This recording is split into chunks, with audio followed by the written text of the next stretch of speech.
Are you having a hard time figuring out what to get Dad for Father's Day? You should check out Row 1 Brand's Vintage Pictorum Gallery. They have America's best sports art.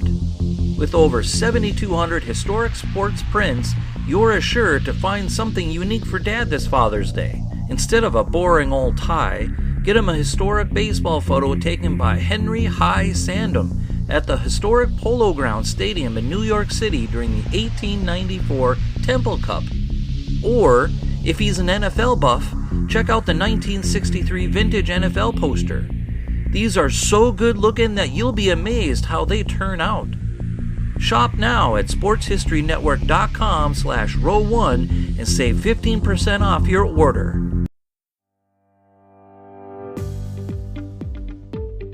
Thanks for listening to the Pigskin Tales podcast. This story was written and produced by your host Ross Bliley, edited by Nikki Bliley. You can follow me on social media outlets Facebook, Twitter, and Instagram. You can find the podcast on multiple music streaming providers including Spotify, Amazon Music, and Audible. If you like what you hear and want to support my work, subscribe to the show on the Sports History Network. As a conversation starter, you can email me questions or leave feedback of the show at pigskintalespodcast@gmail.com. The soundtrack is provided by Kevin MacLeod of filmmusic.io. Before we get into the story, I have to mention newspapers.com. I use it for my research and I love it because it gives me so much interesting information I would have never found otherwise. If you visit sportshistorynetwork.com, we offer a free 1-week subscription as a trial. With a paid subscription, you'll be supporting the production of this podcast as well as the other shows. Once again, thanks for listening to the Pigskin Tales podcast. Hey everyone, I have to address a couple things before we get started. First, I want to apologize for not releasing any new content in the last couple months. Life has been pretty busy for me and the missus. Second, I really want to express my appreciation for all of my listeners. You are the motivation behind making these stories the best they can be. Please keep continuing to spread the good word about the podcast. With that being said, let's get going with the story.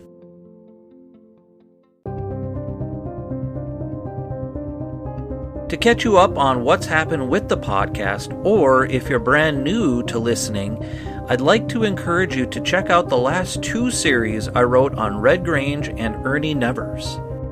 If you're not familiar with either one, Red Grange is famous for being the first big-name college athlete to sign a professional football contract with an agent.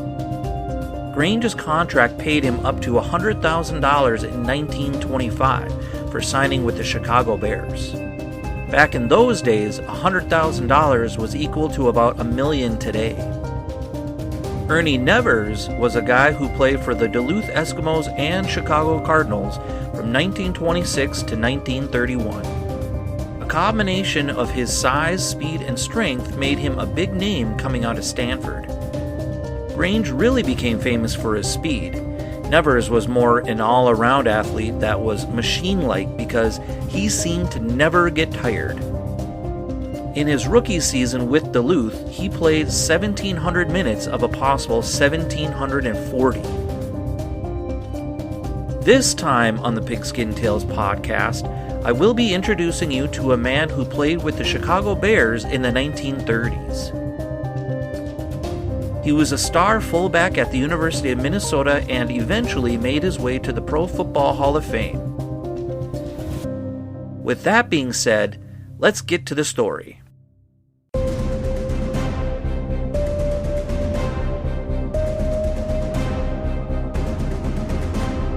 This is Pigskin Tales, the story of Bronislaw Bronko Nagurski.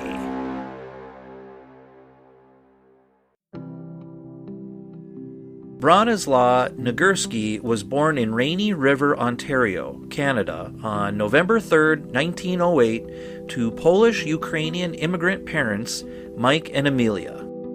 In 1913, Mike, Amelia, and the 4 kids moved from Canada to the United States in search of work. Mike found a nice small town in northern Minnesota where he could raise his family, open a small business, and do some farming. International Falls was the place they settled. Google Maps shows that International Falls is about an hour to the east of Rainy River, Ontario. An interesting fact to that point is that Baudette, Minnesota is only about 5 minutes across the Canada-Minnesota border. Also, Bemidji, where Bronko went to high school for his senior year, is about 2 hours to the southwest. According to the website population.us, International Falls had 6,171 residents in 2014. They tried to calculate the growth rate from 2014 to 2021 based on population density per square mile and came up with 5,752, accounting for minus 1% growth rate. So what that means to you is that in the last 7 years, about 1,500 people had left International Falls, and there haven't been any more people coming to the town to grow it. So after that mind-blowing fact, let's give this story a break by playing an ad from Play Classic. Hey, I got a couple questions for you. Do you like board games? Do you like sim games? If you answered yeah to both questions, then you're in luck. Play Classic has you covered. Who? Play Classic. It's spelled with 2 A's. Plaay. Oh, got it. Play Classic Games, the sponsor of this podcast, offers board gamers who love sports the chance to own something unique. Play Classic has realistic simulation board games in hockey, golf, football, baseball, and so much more. Coming soon next year, basketball. When you shop today at sportshistorynetwork.com/play, you'll get 10% off your first buy. Just make sure you use the promo code SHN. And while you're on the Sports History Network, be sure to check out all of our podcasts. Soundtrack provided by Kevin MacLeod of filmmusic.io. And we're back. Thanks for listening to the Pigskin Tales podcast. According to the online PDF document titled Early History of International Falls, the town had about 1,000 people living and working in International Falls in 1910. So now that you know a little bit about where Bronko grew up, let me tell you a little bit about how he grew up.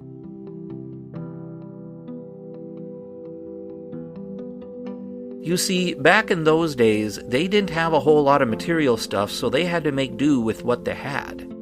According to author Ben Donahue, whom wrote the article titled The Life and Career of Bronko Nagurski, when he was in elementary school, his teacher and classmates had such a hard time pronouncing his given name, they just ended up calling him Bronko to make things easier. When he wasn't in school, he had to help his dad on the family farm. His hard work around the farm paid off when he was old enough to play sports in high school.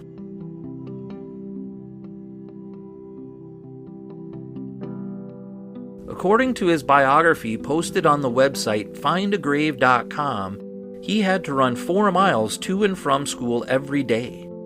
That's interesting to me because I grew up on a farm about 3.5 miles from the town of Walcott, North Dakota.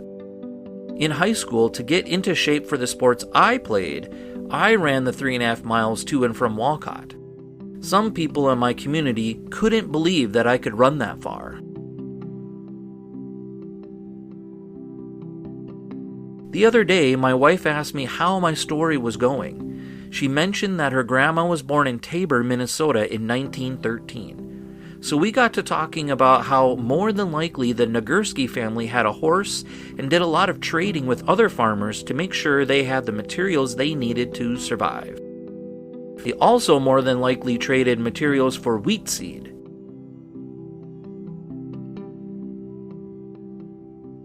When Bronko was in high school in International Falls, he chose to play football and basketball. Now, this was in the early 1920s, and he was tall for his age. He was 6'2", and I would guess he weighed about 150 to 160 pounds. When he played for the Gophers and Chicago Bears, I think he gained some weight in order to be more physical. He weighed 225 as a pro football player, but in high school he was big, strong, and fast. The author of his Find a Grave biography mentioned that he liked boxing and wrestling as a teen, but his mom tried to tell him that she was scared for him because it's so rough. She was worried he would get hurt, but I'm sure that Bronko said something like, I'll be fine. So after that, let's take a quick break for a breather. I'll be right back after this ad from Row 1 Brand Sports. At the Sports History Network, we're all about the sports yesteryear, and so we're pleased to introduce you to Row 1, an online memorabilia gallery and shop that brings sports history to life. The Row 1 gallery features over 5,200 gorgeously reproduced prints of team posters, game program covers, game tickets, and advertisements in baseball, pro and college football, pro and college basketball, and more. Any gallery item may be printed in a variety of sizes on wood, metal, canvas, acrylic, or poster paper. It's your choice. In the Row 1 shop, you can pick from thousands of unique items that feature retro and historical backgrounds dating back to 1876. We have everything from clothing to phone cases to mugs, even shower curtains. Go to sportshistorynetwork.com/row1 for access to the full Row 1 catalog. When you buy from the gallery today, you can instantly save 15% on your purchase. All you have to do is enter the code SHN15 and your discount will be applied. That's SHN15. That's it. Simple. Save 15% off all your prints in the Row 1 gallery. Just go to sportshistorynetwork.com/row1. And don't forget to check out all the podcasts on the Sports History Network. Soundtrack provided by Kevin MacLeod of filmmusic.io. And we're back. Thanks for listening to the Pigskin Tales podcast. We're talking about Bronko Nagurski and where he grew up.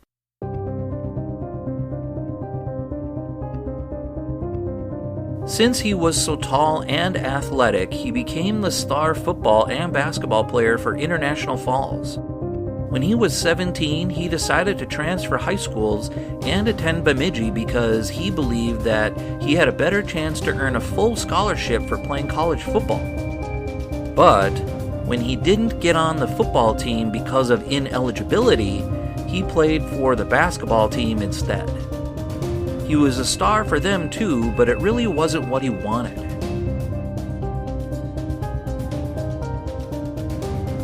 So I'm sure you're asking, well, how was Bronko ineligible for playing football at Bemidji? The transfer rules at the school at the time required him to be enrolled by a certain date, and he missed that date. But no worries, at least he was still able to play basketball.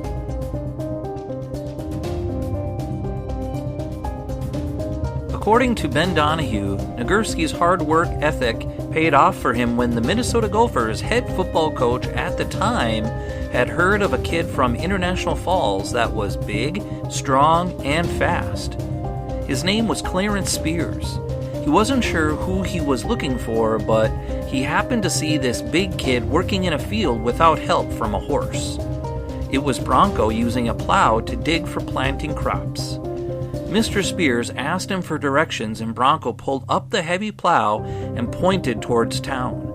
Mr. Spears was so impressed by this that he asked him about playing sports. Bronko said he was a football player. Mr. Spears then asked if he'd be interested in playing football for the University of Minnesota in Minneapolis. I don't think it took too much convincing from Spears to Bronko to say, yeah. Mr. Nagurski was enrolled at the University of Minnesota in the fall of 1926. According to Donahue, Bronko, quote, wasted no time in displaying his brute force and athleticism, unquote. In his article, he mentions that, quote, during his first practice, Nagurski was thrown into a drill called the Nutcracker. It's a football drill designed for a defensive player to engage and shed two offensive blockers on the way to the ball carrier, unquote. The coach had his two best offensive linemen go at Nagurski only to see him blast through the two blockers and smash the ball carrier to the ground. Coach Spears was impressed, but he wanted to see more. He told the four players to run the drill again. Again, the same result happened, and again the running back felt like he had been hit by a truck. Coach Spears grinned from ear to ear.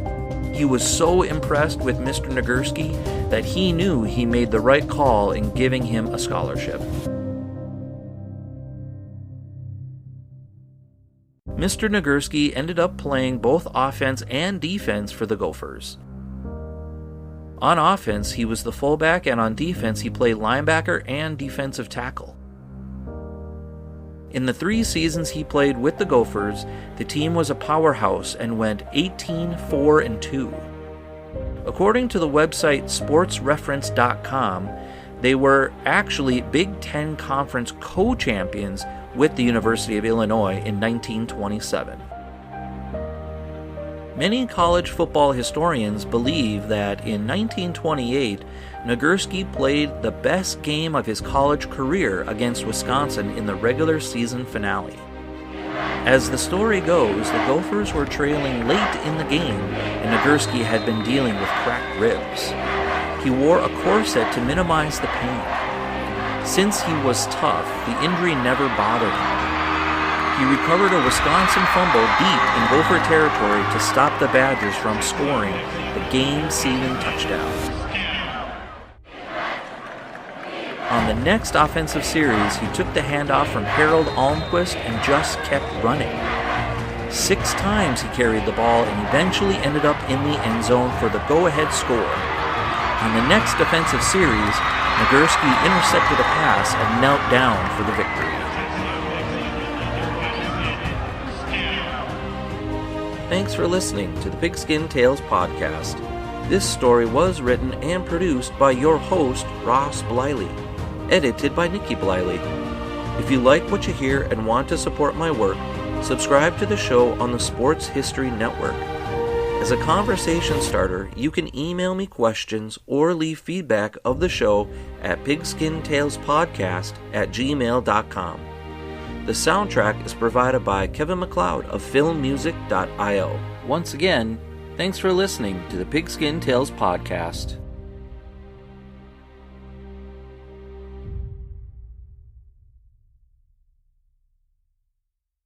We here at the Sports History Network proudly partner with 26 podcasts, all revolving around the history of sports. But did you know that many of our hosts were sports history authors way before they started their shows? It's true. We've got Joe Ziemba, host of When Football Was Football, Joe Zagurski, host of Pro Football in the 1970s, Mark Morthier, host of Yesterday's Sports, Tommy Phillips, host of Lombardi Memories, and Scott Adamson, co-host of From the 55-Yard Line. All these authors have many books for you to choose from. To check them out, go to our website at sportshistorynetwork.com/sportshistorybooks. Pick up your copy today. Soundtrack provided by Kevin MacLeod of filmmusic.io.